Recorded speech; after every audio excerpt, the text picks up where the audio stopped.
Assalamualaikum warahmatullahi wabarakatuh. Perkenalkan, saya Sofa Lifatul Azizah dengan NPM 203101110. Saya adalah mahasiswa kedokteran umum Universitas Malahayati Bandar Lampung. Di sini saya akan melakukan penyuluhan mengenai penyakit osteoartritis. Langsung saja, seperti yang kita tahu, osteoartritis ini berasal dari bahasa Yunani, artron yang berarti itu sendi dan itis yang berarti inflamasi. Nah, osteoartritis ini merupakan penyakit degeneratif yang berkaitan dengan kerusakan kartilago sendi. Sendi penyangga berat badan itu seperti vertebra, panggul, lutut, dan pergelangan kaki. Kemudian osteoartritis atau penyakit OA ini merupakan gangguan sendi yang kronis disertai dengan kerusakan tulang rawan sendi, diikuti osteofit dan fibrosis pada kapsul sendi. Nah, osteoartritis ini ditimbulkan karena adanya penuaan, trauma, atau akibat kelainan lain. Keadaan ini tidak berkaitan dengan faktor sistemik ataupun infeksi.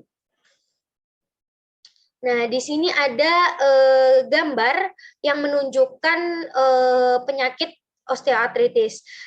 Pada gambar A, ini bila terjadi kerusakan pada tulang subartikuler, dan pada gambar B ini merupakan gambar sistem skematis tekanan yang diterima akibat beban tubuh pada sendi yang normal. Nah, gambar A1 ini menunjukkan peningkatan tekanan pada titik tertentu pada tulang rawan. Untuk gambar A2 ini menunjukkan bahwa beban yang diterima pada daerah tersebut itu berlebihan atau kerusakan tulang rawan sendi oleh karena suatu hal. Sedangkan gambar yang ditunjukkan oleh gambar A3 ini gambar yang menunjukkan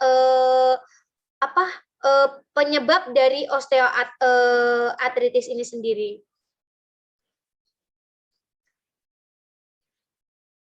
Next. Untuk persebaran dari osteoartritis ini sendiri, untuk osteoartritis pada lutut radiologis di Indonesia ini ada sekitar 15,5% pada pria dan 12,7% pada wanita. Dan diperkirakan 1-2 juta orang lanjut usia di Indonesia menderita cacat karena osteoartritis ini. Nah, pasien osteoartritis ini biasanya mengeluh nyeri sehingga karena melakukan aktivitas atau jika ada pembebanan. Kemudian lebih beratnya lagi dapat mengganggu mobilitas. Nah, menurut Felson, beliau melaporkan bahwa ada 1 dari 3 orang dewasa memiliki tanda-tanda radiologis terhadap osteoartritis ini.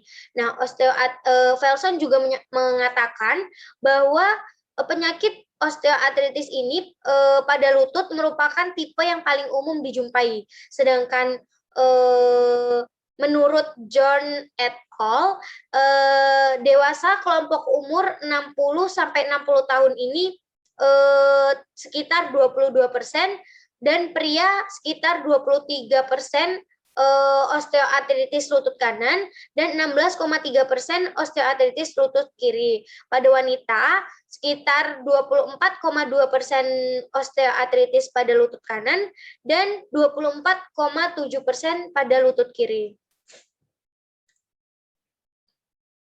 Nah, untuk etiologi dan faktor risikonya ini, yang pertama ada umur, yang kedua di jenis kelamin, kemudian karena suku bangsa, penyakit metabolik, kegemukan, genetik, cedera sendi, pekerjaan, dan olahraga, kemudian karena adanya kelainan pertumbuhan, dan faktor lainnya. Untuk klasifikasi dari osteoartritis ini dibagi menjadi 2, yaitu osteoartritis primer dan osteoartritis sekunder.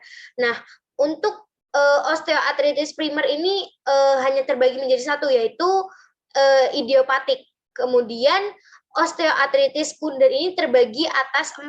Yang pertama ada trauma, yang kedua ada genetik, yang ketiga ada metabolik, dan selanjutnya yaitu osteonekrosis. Untuk patogenesis dari penyakit osteoartritis ini, terjadi penurunan kadar proteoglikan, kolagen masih normal, kondrosit, MMP, serta kerusakan matrik. Rawan sendi rusak pada celah sendi.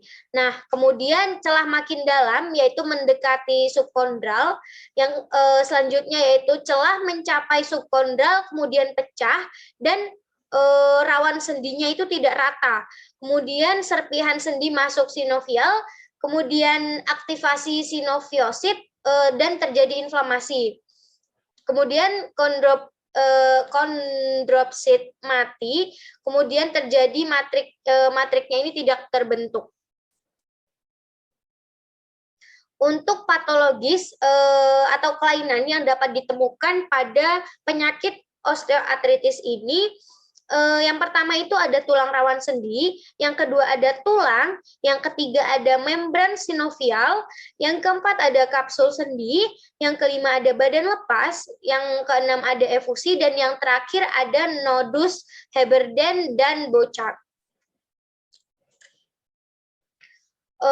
Untuk gejala klinisnya sendiri, keluhan utamanya itu ada nyeri pada sendi penopang tubuh, dan nyerinya itu akan bertambah pada saat adanya gerakan dan sering terjadi pada malam hari. Kemudian ada kekakuan, gangguan pergerakan, pembengkakan, nodus Heberden dan Burchard, serta deformitas. Untuk pemeriksaan fisiknya itu terjadi hambatan gerak, pembengkakan sendi yang sering asimetris, kemudian terjadinya krepitasi, tanda peradangan, deformitas sendi, dan perubahan gait.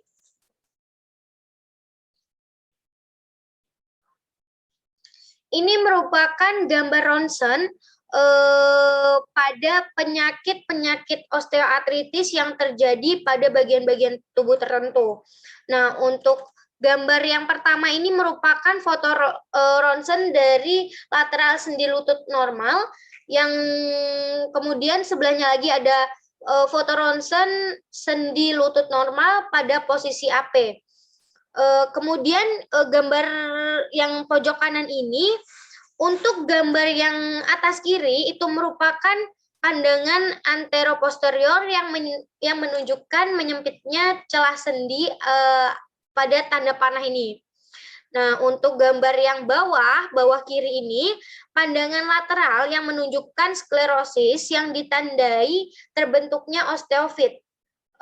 Kemudian gambar yang atas kanannya itu menyempitnya celah sendi atau tanda yang ditunjukkan oleh tanda panah ini menyebabkan destruksi pada kartilago dan subkondral.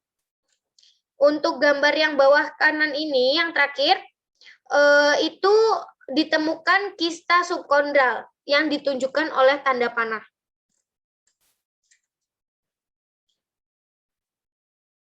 Ini merupakan gambar-gambar yang menunjukkan penyakit osteoartritis pada panggul yang sebelah kiri. Untuk gambar yang sebelah kanan ini gambaran radiologis postero-anterior yang menunjukkan penyempitan ruang sendi interphalangeal, sklerosis subkondral, dan pembentukan osteofit panah.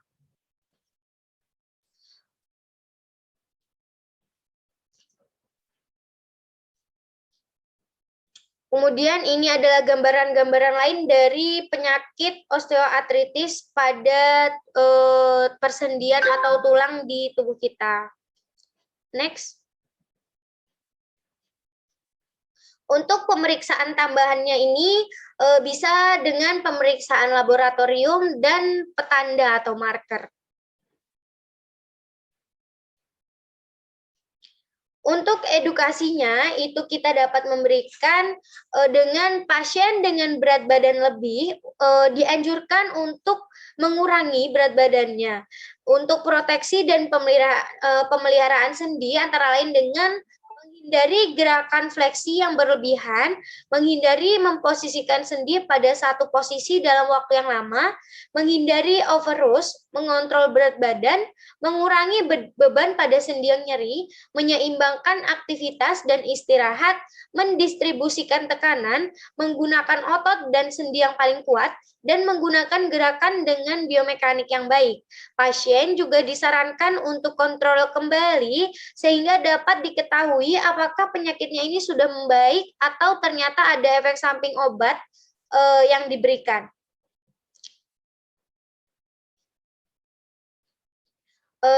Baik teman-teman, mungkin itu saja penyuluhan mengenai penyakit osteoartritis yang dapat saya sampaikan. Semoga bermanfaat untuk teman-teman semua. Terima kasih, saya akhiri. Wassalamualaikum warahmatullahi wabarakatuh.